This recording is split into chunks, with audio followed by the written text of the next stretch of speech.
Cara berafirmasi yang benar. Mungkin teman-teman suka bertanya-tanya ya, kenapa di channelku belum ada yang namanya afirmasi. Alasannya karena menurutku afirmasi itu yang baik dan benar itu sebenarnya dilakukan oleh diri sendiri, bukan dilakukan oleh pihak lain ya. Jadi kalaupun aku bikin itu mungkin lebih ke ngajarin aja caranya gimana dan mengarahkan arahnya di mana. Aku nggak akan bikin video afirmasi tersendiri, walaupun mungkin nanti kalau memang misalnya teman-teman ngerasa kayak apa sih yang baik dan benar itu contohnya gitu, mungkin nanti aku akan bikinin video sendiri. Tapi yang pasti lebih manjur kalau dilakukan oleh diri masing-masing. Jadi dia lebih personal, lebih customize istilahnya ya, disesuaikan dengan pengertian atau disesuaikan dengan bahasa masing-masing, perasaan masing-masing, kalimatnya, kata-katanya, dan lain-lain. Yang pasti ada 3 unsur untuk mendasari afirmasi yang baik dan benar. Halo semuanya, nama aku Desi dan selamat datang di Kunci Hidup, dimana biasanya aku akan ngomongin seputar the law of attraction dan juga spirituality. Seperti biasa aku jalan-jalan di hutan. Nah, apa sih afirmasi? Afirmasi adalah kata-kata, bisa satu kata, bisa banyak kata, bisa juga berupa kalimat yang bersifat positif dengan menggunakan present tense atau kalimat saat ini. Jadi nggak ada akan, suatu saat nanti, bulan depan, kayak gitu.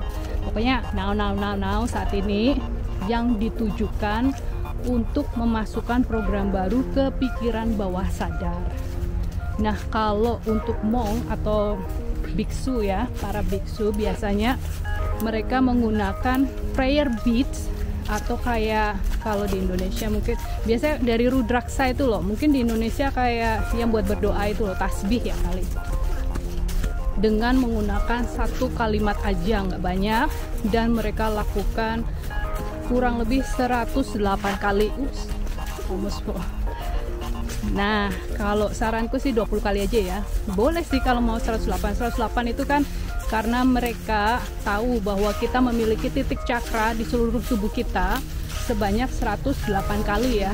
Nah, titik cakra yang inti kan sebenarnya ada 7, cuma kalau keseluruhan itu ada 108. Kemudian mereka melakukannya setiap hari, pagi, siang, sore, malam. Jadi bebas. Waktu yang terbaik sebenarnya pagi atau bangun tidur atau sebelum tidur.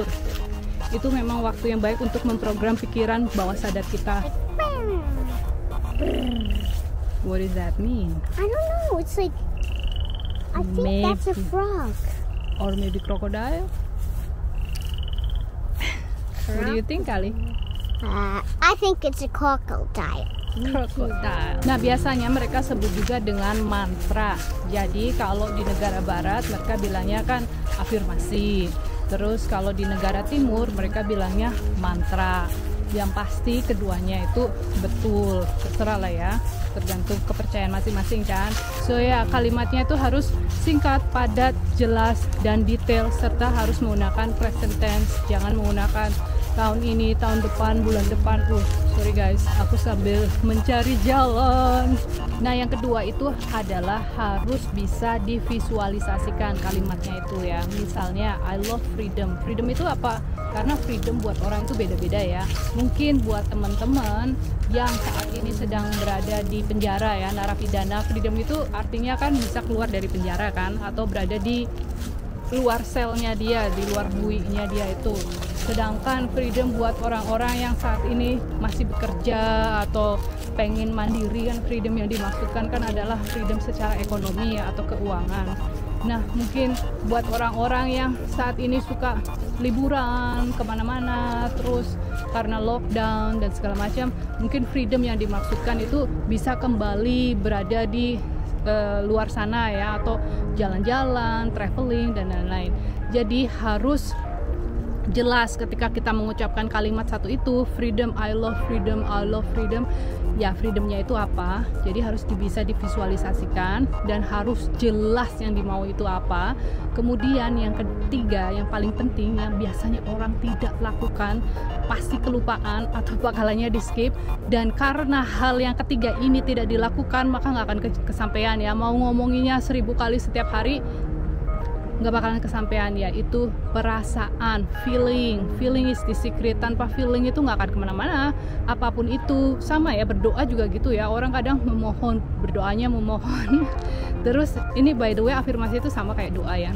Nah, jadi intinya harus disertai dengan feelingnya itu apa. Ketika kita ngomongin freedom, berarti kita visualisasikan apapun freedomnya itu. Misalnya dalam segi ekonomi ya, freedomnya itu artinya tadi ya bebas finansial.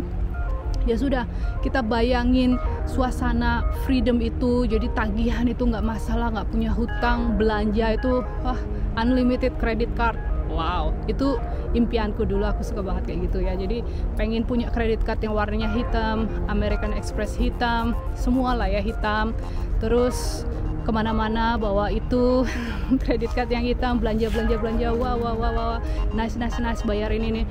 Dan rasanya itu enak banget. Kita pergi ke semua tempat tanpa ada rasa canggung, takut nggak bisa bayar, takut harganya kemahalan lah, dan lain-lain.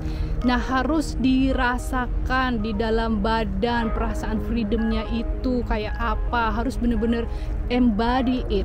Embody itu kayak misalnya kalau aku pakai jaket ini ya, rasa angetnya, beratnya. Ini by the way berat ya gerah juga sih. Nah, jadi kayak gitu. Pokoknya dibawa ke badan, kuncinya di sana. Karena kita ini kan manusia juga gitu. Jadi kalau mentalnya itu kan di otak aja, bikin bikin listriknya aja di otak. Nah, kalau di pikirannya itu di atas sana, listrik nggak dibawa ke badan, ya nggak akan narik ke badan kita. Badan kita itu yang bikin segalanya menjadi 3D atau bisa dirasakan menjadi kenyataan atau menarik ke kita, atau istilahnya kan segala sesuatunya itu dibentuk dari yang tidak terlihat dulu. Nah, tapi mereka kebentuknya itu proses pemadatannya itu arahnya itu kan harus ke kita kan, ke sekitar kita. Jadi kalau kitanya ngasih sinyal dengan merasakan di badan hal-hal itu, kalau bayangin itu kayak video game ya. Aku suka ngomongin video game karena life is video game, isn't it?